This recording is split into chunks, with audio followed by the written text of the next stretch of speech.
Приветствую тебя, дорогой подписчик. На моем канале будет много интересного контента. Подписывайся, ставь палец вверх и оставляй комментарии. Тайга не прощает ошибок. В феврале она пахнет не хвоей, а застывшим металлом и пустотой. Здесь, в 50 километрах от ближайшего жилого поселка, стояла изба Агафьи. Стены, почерневшие от времени и лишайника, вросли в землю, словно старые зубы. Агафье было под 80. Ее лицо напоминало географическую карту. Глубокие морщины реки, шрамы овраги и глаза цвета талой воды. Она жила одна уже 15 лет, с тех пор, как похоронила мужа и проводила детей в большой мир, откуда приходят только редкие письма и редкие посылки с вертолетом. В тот вечер мороз ударил с особой яростью. Градусник за окном, давно потерявший точность, замер на отметке -50. Старуха подкинула в чрево буржуйки березовых дров. Пламя загудело, обещая долгую, теплую ночь. Вдруг в дверь поскреблись. Тихо, почти невесомо. Агафья замерла. Это не мог быть человек. Волк? Волки не скребутся, они ждут. Она накинула тулуп, взяла тяжелый фонарь и приоткрыла тяжелую дубовую дверь. Снежный вихрь ворвался в сени, обжигая лицо. На пороге, свернувшись в дрожащий клубок, лежала лиса. Она была измождена. Рыжий мех превратился в тусклую, обледенелую корку, бока ввалились, но живот был странно, болезненно округлым. Лиса подняла голову, и Агафья увидела в ее глазах не дикий страх, а тускнеющую искру надежды. «Ишь ты, горемычная!» — прошептала старуха. «Куда ж тебя принесло в такую стужу?» Она не побоялась укуса. Сняв с плеч старый платок, Агафья осторожно подхватила зверя и внесла в дом. В тепле лиса обмякла. Она была тяжелой не из-за жира, а из-за новой жизни, что билась внутри нее. Старуха устроила гостью в углу, за печкой, на старой фуфайке. Первым делом нужно было согреть кровь. Агафья достала засушенные травы, иван-чай, корень девисила и щепотку сушеной малины. Она заварила густой отвар, добавила туда ложку козьего молока, у нее была старая коза Марта, дремавшая в пристройке, и капельку меда. «Пей, рыжая, не бойся». Лиса долго не решалась, но запах тепла победил. Она начала лакать. Каждое движение стоило ей огромных усилий. Агафья сидела рядом на низком табурете, слушая, как за стенами беснуется буран, пытаясь ворваться внутрь. К полуночи началось. Лиса заскулила, заскребла лапами по фуфайке. Агафья поняла. Стресс от холода и спасения спровоцировал роды. Старуха не была ветеринаром, но она была матерью и трижды принимала роды у своих коров и собак. Она зажгла еще одну керосиновую лампу. В тусклом янтарном свете изба казалась святилищем. «Ну, милая, давай, живи», — приговаривала Агафья, вытирая лисе морду чистой тряпицей. Один за другим на свет появились трое. Крошечные, слепые, похожие на мокрых крысят, но живые. Лиса, совершенно обессилевшая, едва нашла в себе силы их вылизать. Тогда Агафья помогла, обтерла малышей теплой байкой и подложила к материнскому животу. Когда первый лисенок нашел сосок и начал жадно причмокивать, старуха выдохнула. Она села у окна, глядя на танцующие за стеклом снежинки. В эту ночь смерть пришла к ее порогу, но жизнь оказалась хитрее. Прошла неделя. Буран утих, оставив после себя сугробы высотой в человеческий рост. Лиса, которую Агафья назвала Мартой, в честь месяца, который должен был принести весну, и назло старой козе, начала понемногу ходить по избе. Их сожительство было удивительным. Дикий зверь не проявлял агрессии. Марта словно понимала условия договора: тепло и еда в обмен на доверие. Она спала под печкой, но днем часто выходила на середину комнаты и наблюдала за тем, как Агафья прядет пряжу. Звук веретена действовал на лису гипнотически. Лисята росли быстро. Они уже открыли глазки и начали неуклюже исследовать пространство. Агафья смеялась, глядя, как рыжие комочки пытаются охотиться за ее валенками. «Знаешь, Марта, — говорила старуха, подливая в миску свежего бульона, — человек ведь тоже как зверь. Когда прижмет, бежит туда, где свет горит. Главное, чтоб этот свет кто-то поддерживал». Лиса отвечала коротким взмахом пушистого хвоста. В эти моменты тишина в доме перестала быть гнетущей. Она стала наполненной. Это была тишина понимания. Однажды утром Агафье стало плохо. Сердце, изношенное десятилетиями тяжелого труда, решило дать сбой. Она не смогла встать с кровати, чтобы подкинуть дров. Холод начал медленно просачиваться сквозь щели, захватывая комнату. Марта почувствовала неладное. Она подошла к кровати и ткнулась холодным носом в руку старухи. Агафья лишь слабо погладила ее по голове. «Иди, спасай малых, Марта. Печь остынет». Но лиса не ушла. Она запрыгнула на кровать и легла вдоль спины женщины, делясь своим природным жаром. Лисята, повинуясь инстинкту, забрались сверху, образовав живое пульсирующее одеяло.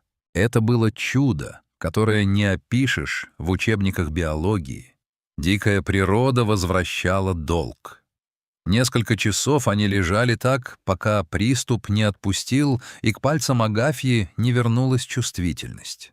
Она открыла глаза и увидела 3 пары любопытных глаз-бусинок и внимательный взгляд матери лисы. «Спасибо», — прошептала она, и по ее морщинистой щеке скатилась слеза, исчезнув в рыжем меху. Пришел апрель. Тайга начала просыпаться. С крыши капало, снег стал тяжелым и серым, а в воздухе появился тот самый неуловимый запах прелой земли, который обещает жизнь. Марта все чаще стояла у двери, принюхиваясь к ветру. Лисята превратились в подростков, им было тесно в 4 стенах. Агафья знала, время пришло. Она открыла дверь настежь. Солнце ослепило их всех. Воздух был таким вкусным, что кружилась голова. Лисята первыми выскочили на крыльцо, кувыркаясь в остатках снега. Марта задержалась на пороге. Она обернулась и посмотрела на Агафью. В этом взгляде не было преданности собаке, но было нечто большее — признание равного. Женщина, спасшая жизнь, и зверь, сохранивший верность. «Беги!» — кивнула Агафья. «И не попадайся охотникам. Тайга большая, места всем хватит». Лиса спрыгнула с крыльца и легкой тенью скользнула в сторону леса. Рыжий хвост мелькнул среди черных стволов елей и исчез. Лето в тайге пролетело стремительно, как взмах крыла кедровки. Оно было коротким, яростным и полным жизни. Агафья теперь реже сидела в 4 стенах. Ноги, хоть и гудели к вечеру, несли ее к опушке, где малина наливалась тяжелым соком. Она знала, за ней наблюдают. Не раз и не два она видела в густом ивнике золотистый отблеск или слышала короткий гортанный лай. «Ишь, шпионит!» — беззлобно ворчала старуха, поправляя платок. «Выросли, поди, разбойники. К сентябрю, когда золото лиственниц начало осыпаться, укрывая землю хрустящим ковром, визиты участились. Один из лисят, самый смелый, с белой отметиной на кончике правого уха, стал приходить почти к самому крыльцу.